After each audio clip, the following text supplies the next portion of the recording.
How has your thinking about teaching changed from the start of the course to now? Well, I feel like I've developed a lot because I didn't realise how professional a teacher had to be, but then with our assignments and stuff and how teachers have led it, it's really impacted, I think, on my professionalism as a teacher. I didn't realise how much stuff we had to embed, but it's been really, I think it's been really knowledgeable, and I've just learned a lot. Yeah, I agree. I feel like I've learned a lot from my mentor and watching what my mentor does, and I feel like that's impacted my views on professionalism as well. What did you think teaching would be like before you started? Not like this. What did you think it would be? I never expected it to be as difficult as what it was.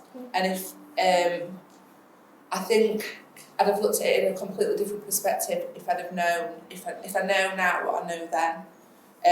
And it's a completely different spin on things when you actually stood at front of a class to when you sat down learning.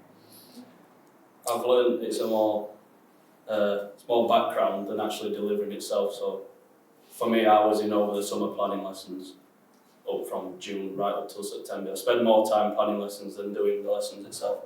But once you see your plan, like you've delivered what you planned and you see that it's worked, it's quite rewarding in that sense. It is a massive commitment, and I think in the short, as long as you can throw yourself into it, it does pay off in the end. Like we're all finishing now, we've all made it through and stuff, but it has taken out a massive chunk of our own time and personal lives and like other stuff. So it is doable. It will be worth it at the end. Yeah, definitely, yeah.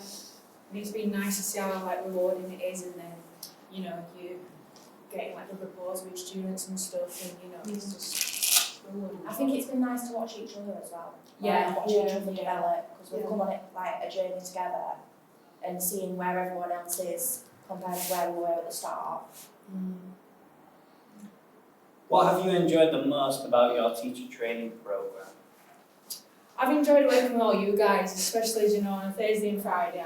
It's made my week. So, and I think not just that aspect, but I think learning all the different modules and stuff. I think it's been very exciting. Even though the PGCE has been part of the process massively, I think the actual teaching element has overridden that. And I think I've found a lot more time and efforts had to go into creating resources and lesson planning, more that side of the PGCE rather than the qual side. See, I've enjoyed the freedom, in my department, that I've had to put my own spin on things. I've been given a topic, and I've been given suggestions and things, but ultimately it's been down to me on how I want to put that together and how I want to deliver that, and I've really enjoyed having that sort of creative freedom to put what I want to put across to students. At the same time, I think it's good that we've also got the support of everybody as well, the staff and obviously all of us. If we've got an issue or a problem, there's always somebody there that's got an answer for it. So I think that's good as well. What areas of your teaching have you developed the most? I think my confidence for me, because when I first started, I was a nervous wreck before I went on teaching when I was doing my placement and stuff, but then having the support of my mentors and then you guys, coming to you guys on a Thursday and looking at different ways for us to implement our teaching, I think that my confidence has come a such a long way. I agree. Yeah, I think overcoming that initial fear of thinking that you're good enough to become a teacher, I think that's really important, and that's happened within me only it's probably since Christmas really, where I felt able to teach confidently and not doubt myself as much and think, I am able to do this, and obviously I'm going to be in the profession for a long time. Yeah, and I don't know about anybody else, but there's been times where I've thought, I can't do this. Yeah. Am I knowledgeable? Can I teach other people a subject specialism area? Yeah. I think that's important within the group though as well, letting that be known, because I think we've all probably experienced that at some point. It's normal. And it's a normal thing to kind of feel the fear and do it anyway. You kept pushing forward and we're at the end now, So I've really enjoyed networking as well, and meeting different people from different departments and getting different people's takes on the same thing. And I feel like that's enabled me to build my own sort of picture up. Yeah, and I think within the teaching career, you're constantly learning, so I don't think you can ever know enough. Yeah.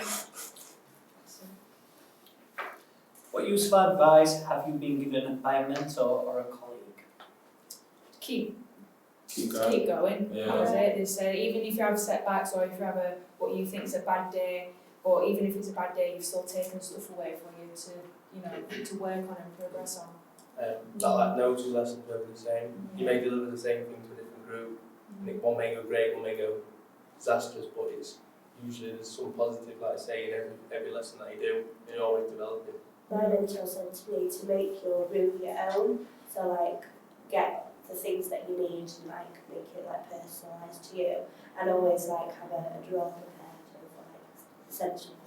Yeah, my mentor, he's quite so, he says you're not just there to teach, you're there as a support, so you're not just there to just deliver a lesson, that's it, you never speak to them again, you're there as their support mechanism. Yeah, somebody said to me that like you're not just a teacher, you're there like you might be the only reliable adult in their life that they see on a weekly basis.